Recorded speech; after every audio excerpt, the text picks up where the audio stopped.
The Panama Canal was built for our military. Trump Panama খাল দখল করতে চলেছেন। যদি তিনি সত্যি সামরিক শক্তি ব্যবহার করেন তবে কি হতে পারে? জাতিসংঘে খাল দখল নিয়ে প্রতিবাদ, পানামার বিরোধিতা, কি হতে যাচ্ছে? Giving the Panama Canal is likely not a lost election, in my opinion. যুক্তরাষ্ট্রের নবনির্বাচিত প্রেসিডেন্ট ডোনাল্ড ট্রাম্প একটি বিস্ফোরক মন্তব্য করেন। পানামা খালে নিয়ন্ত্রণ নিতে প্রয়োজনে সামরিক শক্তি প্রয়োগ করা হবে। ট্রাম্পের এই বক্তব্য যেন এক মুহূর্তে বিশ্বকে স্তব্ধ করে দিল।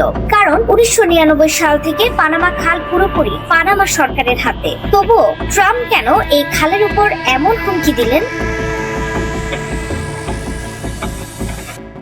পানামা খাল বিশ্বের সবচেয়ে গুরুত্বপূর্ণ বাণিজ্যিক পথগুলোর একটি। বছরের পর বছর ধরে আন্তর্জাতিক বাণিজ্যকে গতিশীল রেখেছে। কিন্তু ট্রাম্পের অভিযোগ, চীন পানামা খাল নিজেদের স্বার্থে ব্যবহার করছে এবং পানামা সরকার এর সুযোগ দিচ্ছে।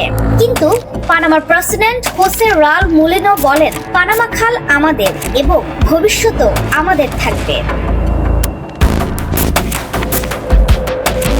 পানামা খালের ওপর ট্রাম্পের এই আক্রমণ কি শুধু বাণিজ্যিক স্বার্থে, নাকি এর পেছনে রয়েছে আরো গভীর কূটনৈতিক কারণ? একদিকে ট্রাম্পের এই সিদ্ধান্ত আন্তর্জাতিক বাণিজ্যে বিশাল প্রভাব ফেলতে পারে, অন্যদিকে তিনি সামরিক শক্তি প্রয়োগের পথে তিনি হাঁটেন। তবে এই যুদ্ধ কি বৈশ্বিক অস্থিরতার সূচনা করবে? বিশ্বের বাণিজ্যিক দুনিয়া গড়াচ্ছে পানামা খাল দিয়ে। 2/3 বেশি জাহাজ আমেরিকার বন্দরগুলোতে যাতায়াত করতে এই খাল ব্যবহার করে। তবে ট্রাম্পের হুমকি যদি বাস্তবায়িত হয়, তাহলে কি যুদ্ধের প্রস্তুতি নিতে হবে পানামাকে? পানামার জনসংখ্যা প্রায় 45 লাখ, কিন্তু এই খালের দৈর্ঘ্য প্রায় 500 বর্গ মাইল। এমন একটি খাল দখলের জন্য কত সেনা প্রয়োজন হবে?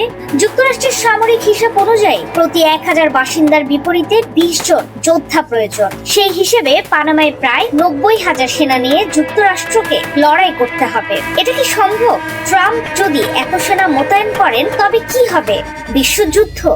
We're being ripped off like the Panama Canal, like we're being ripped off everyone. কিন্তু এখানেই শেষ নয়। ট্রাম্প যদি পানামা খাল দখলের জন্য সামরিক অভিযানে যান, তাহলে শুধু সেনা পাঠানোই নয়, যুক্তরাষ্ট্রের কংগ্রেসেরও অনুমতি দিতে হবে। কংগ্রেসের মধ্যে অর্ধেকের বেশি সদস্য এই ধরনের সামরিক অভিযানকে বিরোধিতা করবেন বলে ধারণা করা হচ্ছে। সুতরাং ট্রাম্প কি পারবেন এই অভিযান চালাতে? এখন প্রশ্ন উঠছে, পানামা খাল নিয়ে এই সংকট কি শুধু এককভাবে আমেরিকার এবং পানামার?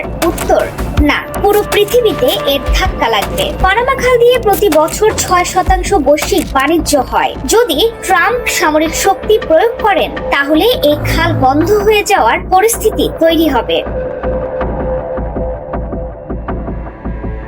এই পরিস্থিতি যেন এক নাটকীয় থ্রিলারের মতো। একদিকে আন্তর্জাতিক রাজনীতি, অন্যদিকে যুক্তরাষ্ট্রের আগ্রাসী মনোভাব। এটা কি শুধুমাত্র একটি কূটনৈতিক চালে শেষ হবে, নাকি ট্রাম্প ইতিহাসের অন্যতম বিপজ্জনক সামরিক অভিযান শুরু করবেন?